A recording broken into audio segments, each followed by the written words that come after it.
Quand on pense à la France, on pense immédiatement à Paris, à la Tour Eiffel, aux élégants cafés-terrasses et à l'odeur du pain frais qui s'échappe des boulangeries. Mais derrière cette carte postale idéalisée se cache un pays bien plus profond, diversifié et surprenant qu'on ne le pense. La France inattendue est précisément cette face cachée, rarement mentionnée dans les guides de voyage, qui nous oblige à repenser ce que nous savons de cette nation. Vous découvrirez ici des faits révélateurs, démystifierez les mythes et révélerez un nouveau visage de celle que beaucoup considèrent comme la capitale culturelle du monde. 1. Marseille, plus ancienne que Rome. Marseille n'est pas seulement la deuxième ville la plus peuplée de France, c'est aussi la plus ancienne ville du pays et l'une des plus anciennes d'Europe occidentale. Fondée vers 600 avenue Jésus-Christ. Par des colons grecs venus de Phocée, elle s'appelait Massalia. Cela signifie que Marseille existait déjà des siècles avant même que Rome ne s'impose comme une puissance en Italie. Ce fait bouleverse notre vision habituelle de la France, dont beaucoup pensent que son histoire commence avec les Gaulois et Rome. Mais Marseille nous rappelle que la France a des racines aussi profondes que le berceau de la civilisation occidentale, et que c'est de là que se sont forgés les premiers liens commerciaux entre les Grecs, les Celtes, puis les Romains. 2. Paris n'a pas toujours été la capitale. Si Paris est aujourd'hui synonyme de la France, elle n'a pas toujours détenu ce titre. Pendant des siècles, des villes comme Lyon, Bordeaux et même Versailles ont occupé une place prépondérante sur le plan politique et administratif. Versailles, par exemple, est devenu l'épicentre du pouvoir à l'époque de Louis XIV, le roi Soleil, lorsque la cour s'y est installée en quête de contrôle absolu et de magnificence architecturale. Reims, quant à elle, a longtemps été la ville où étaient couronnés les rois de France. Ce changement de capitale démontre que la centralisation à Paris est relativement récente dans l'histoire du pays. En le découvrant, beaucoup sont surpris, l'idée que « Paris égale la France » n'est rien d'autre qu'une construction moderne. 3. L'étonnante diversité linguistique. Le français n'est que la partie émergée de l'iceberg. La France abrite une immense variété de langues régionales qui, bien que minoritaires aujourd'hui, ont traversé les siècles. Le breton en Bretagne, l'occitan dans le sud, le corse en Corse, l'alsacien en Alsace et le basque au Pays basque français sont autant d'exemples de cette diversité. Sous la Troisième République, à la fin du XIXe siècle, le français a été imposé comme langue unique dans une tentative d'homogénéisation nationale, interdisant même aux enfants de parler leur langue maternelle à l'école. Malgré cela, ces langues ont perduré et sont aujourd'hui des symboles d'identité culturelle. Cela brise l'image homogène que beaucoup se font du pays et le présentent comme une mosaïque beaucoup plus plurielle. 4. Lyon, berceau du cinéma. Quand on pense au cinéma, Hollywood vole la vedette. Mais la naissance de cet art ne s'est pas produite en Californie, mais à Lyon.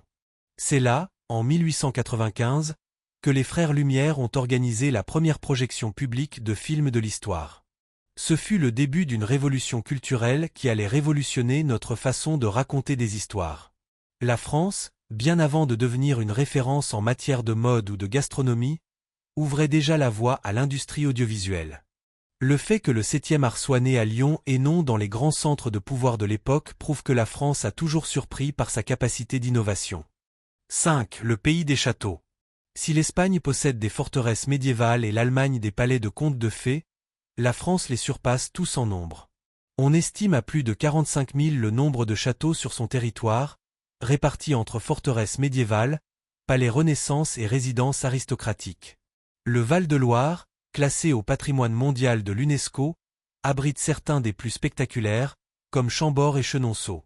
Mais au-delà de ces joyaux touristiques, il existe de petites forteresses oubliées dans des villages et des forêts qui racontent l'histoire fragmentée d'un pays qui fut pendant des siècles le théâtre de guerre, d'intrigues dynastiques et d'ambitions territoriales. La France ne se résume pas à Paris, c'est aussi un océan de pierres médiévales qui subsiste encore aujourd'hui. 6. La plus ancienne librairie du monde.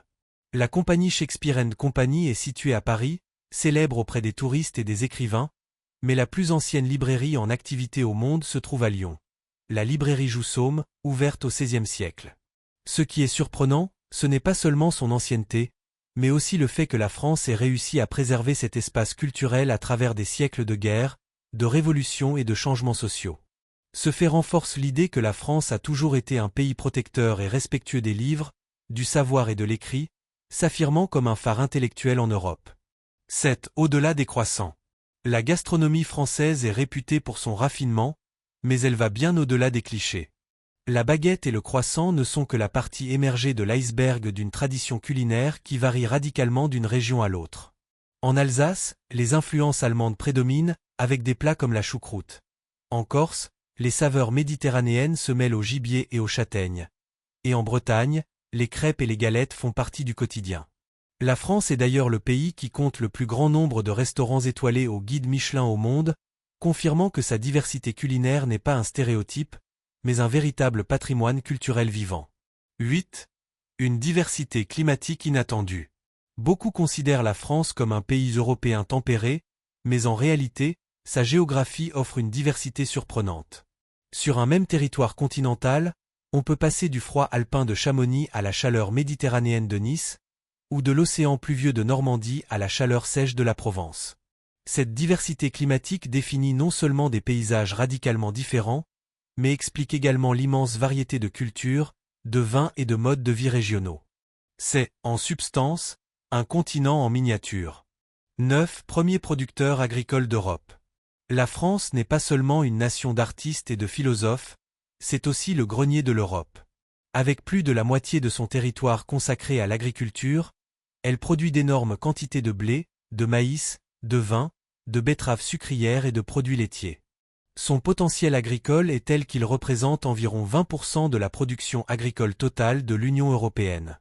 Cela explique non seulement son poids économique, mais aussi l'origine de son indépendance alimentaire historique et la force politique de son secteur agricole. Contrairement à ce que beaucoup pensent, la France n'est pas seulement synonyme de prestige et de culture, mais aussi de champs à perte de vue qui nourrissent des millions d'Européens. 10. Une nation façonnée par les invasions. Si l'on examine l'histoire de la France, on découvre un territoire envahi, divisé et reconstruit à maintes reprises. Des Romains aux Francs, en passant par les Vikings, les Anglais et les Germains, la France a été le théâtre de luttes constantes. Chaque invasion a laissé des traces culturelles, linguistiques et architecturales. C'est pourquoi on retrouve aujourd'hui des traces vikings en Normandie, des coutumes germaniques en Alsace et des échos méditerranéens dans le sud. La France n'est pas homogène, elle est la somme de toutes ces blessures historiques qui ont fini par devenir un trésor culturel. 11. Le cœur de l'Europe, mais aussi une nation rebelle. Bien que la France soit la force motrice de l'Union européenne, elle a toujours entretenu une relation ambivalente avec l'idée de supranationalité. Charles de Gaulle, président dans les années 1960, a même bloqué le fonctionnement des institutions européennes pendant des mois, dans le cadre de ce que l'on a appelé la « politique de la chaise vide ». Aujourd'hui, la France est un défenseur de la construction européenne, mais cet esprit critique reflète quelque chose de plus profond. Le pays n'a jamais simplement accepté de suivre la voie tracée par les autres, il a toujours cherché à imprimer sa propre identité au projet européen. 12. Paris, la ville lumière, pour la science. Beaucoup pensent que le surnom de « ville lumière » vient de sa beauté nocturne et de son éclairage urbain, mais en réalité, les origines sont plus profondes. Au XVIIIe siècle, Paris est devenu un centre intellectuel des Lumières, attirant philosophes, scientifiques et penseurs qui cherchaient à défier les ténèbres de l'ignorance. Voltaire, Rousseau, Diderot et Montesquieu ont fait de Paris un phare du savoir et de la raison. Le surnom de « ville lumière » est né de cette époque où la France a illuminé le monde de ses idées révolutionnaires. Ce n'est que plus tard qu'elle a été associée à ses lanternes et à son esthétique nocturne.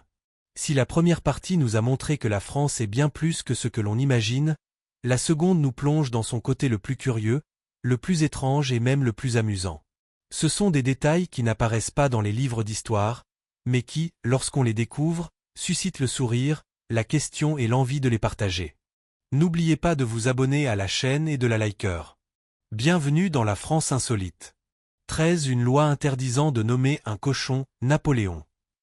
Dans la France rurale du XIXe siècle, une loi interdisait explicitement de nommer un cochon Napoléon.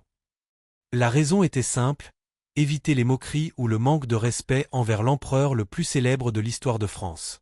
Bien que cela puisse paraître comique aujourd'hui, cette loi reflétait à quel point Napoléon était presque sacré. Le plus curieux est que ce type de loi archaïque existe encore dans les archives juridiques, et dans certains cas, n'a techniquement jamais été abrogé. Imaginez un agriculteur condamné à une amende pour avoir nommé son cochon Napoléon III. Cette anecdote montre que la France a aussi connu des moments de solennité qui frisent l'absurde. 14 Bordeaux et le nombre record de verres à vin. La France et le vin sont indissociables, mais Bordeaux pousse le concept à l'extrême. Des festivals sont organisés dans cette région où habitants et touristes lèvent simultanément leurs verres, battant ainsi des records du monde de toast collectif. Le vin n'est pas seulement une boisson. C'est une identité, une économie, une culture et même un spectacle grandiose. Bordeaux exporte également ses vins sur tous les continents, étant l'un des moteurs du prestige viticole français. Mais le plus frappant est la façon dont le rituel du vin transcende la gastronomie pour devenir une performance qui définit le caractère de toute une région. 15. Le phare solitaire de Thévenec. Au milieu de l'Atlantique, au large des côtes bretonnes, se dresse un phare qui a résisté aux tempêtes, aux invasions et à l'abandon humain pendant des siècles, le phare de Thévenec. On dit qu'il est l'un des endroits les plus inhospitaliers de France, car il est resté isolé pendant des mois, sans contact avec le continent. Les gardiens qui y vivaient ont vécu des histoires d'extrême solitude, avec des journaux décrivant des tempêtes interminables, la peur du naufrage et même le sentiment de devenir fou. Aujourd'hui, le phare fonctionne automatiquement, mais il reste un symbole de la lutte humaine contre la mer. La France, ce n'est pas seulement Paris illuminé. C'est aussi ce genre d'enclave où la vie ne tenait qu'à un fil. 16. Des inventions françaises qui ne semblent pas françaises. Quand on parle d'invention, on pense généralement à l'Angleterre, aux États-Unis ou à l'Allemagne. Pourtant, de nombreux objets du quotidien ont des origines françaises, même si presque personne ne le sait. Le sèche-cheveux, par exemple, a été inventé en 1890 par Alexandre Ferdinand Godefroy. Le sous-marin a également des racines françaises, avec des conceptions du début du XIXe siècle qui inspireront plus tard des prototypes modernes.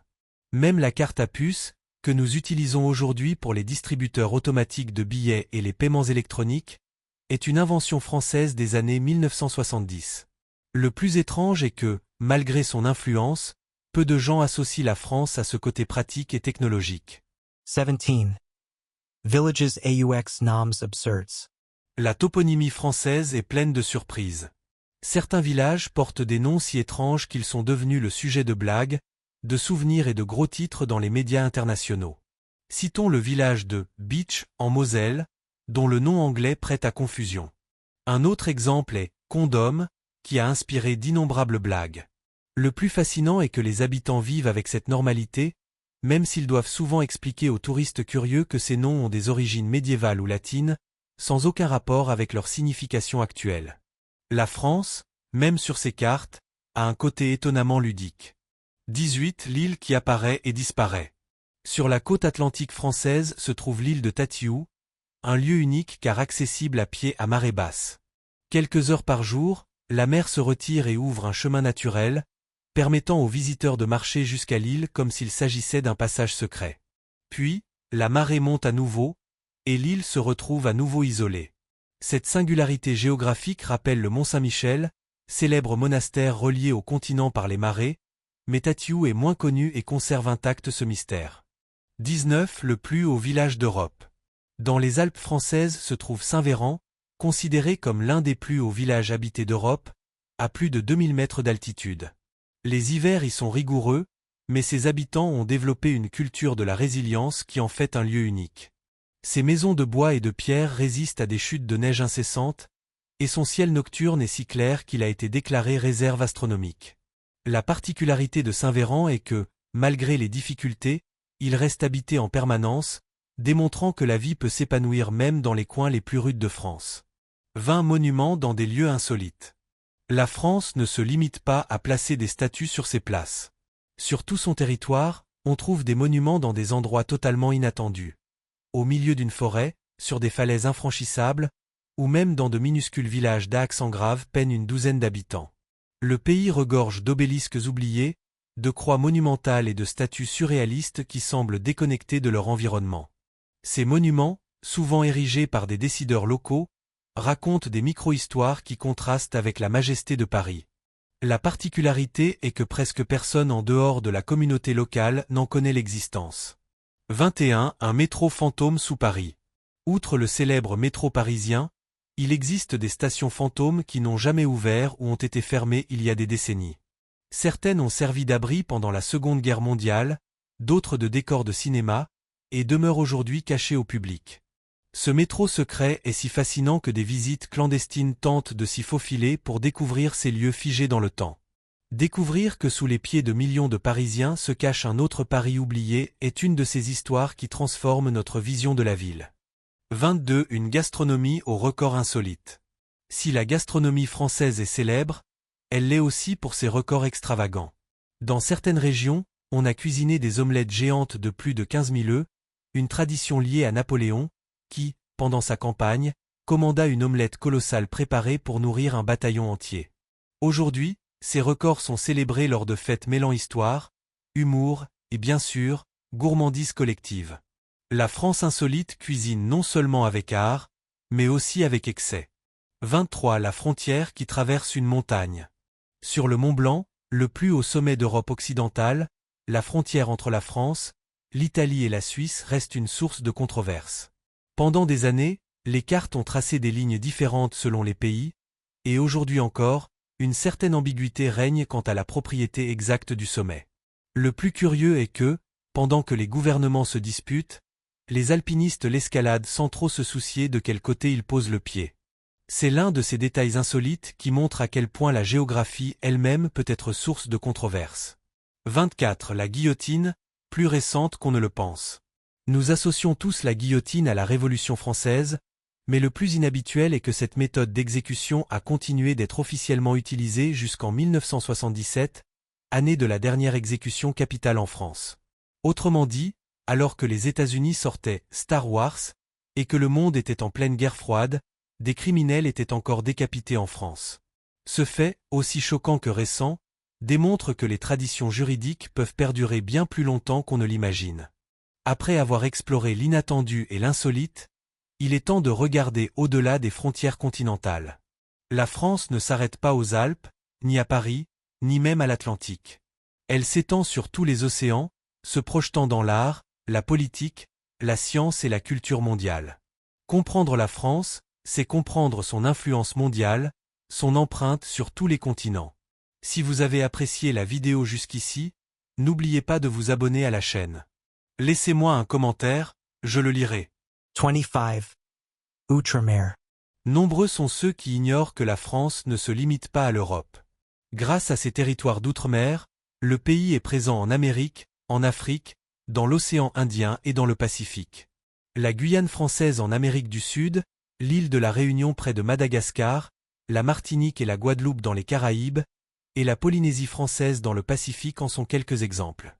Cela signifie que, bien que nous parlions d'un État européen, nous avons en réalité affaire à une nation transocéanique au climat, aux cultures et aux réalités sociales variées.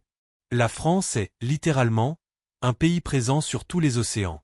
26. Le deuxième plus grand espace maritime de la planète. C'est précisément grâce à ces territoires que la France possède la deuxième plus grande zone économique exclusive maritime au monde, surpassée seulement par les États-Unis. Plus de 11 millions de kilomètres carrés d'océan sont sous juridiction française. Ce n'est pas seulement une donnée géographique, cela signifie l'accès aux ressources naturelles, le contrôle des routes stratégiques et un rôle important dans les conflits maritimes mondiaux. La France n'est pas une puissance navale uniquement grâce à sa flotte, mais aussi grâce à l'immensité de ses mers. 27. La France, une puissance nucléaire. Peu de gens associent la France à sa puissance militaire, mais le pays est l'une des rares puissances nucléaires de la planète.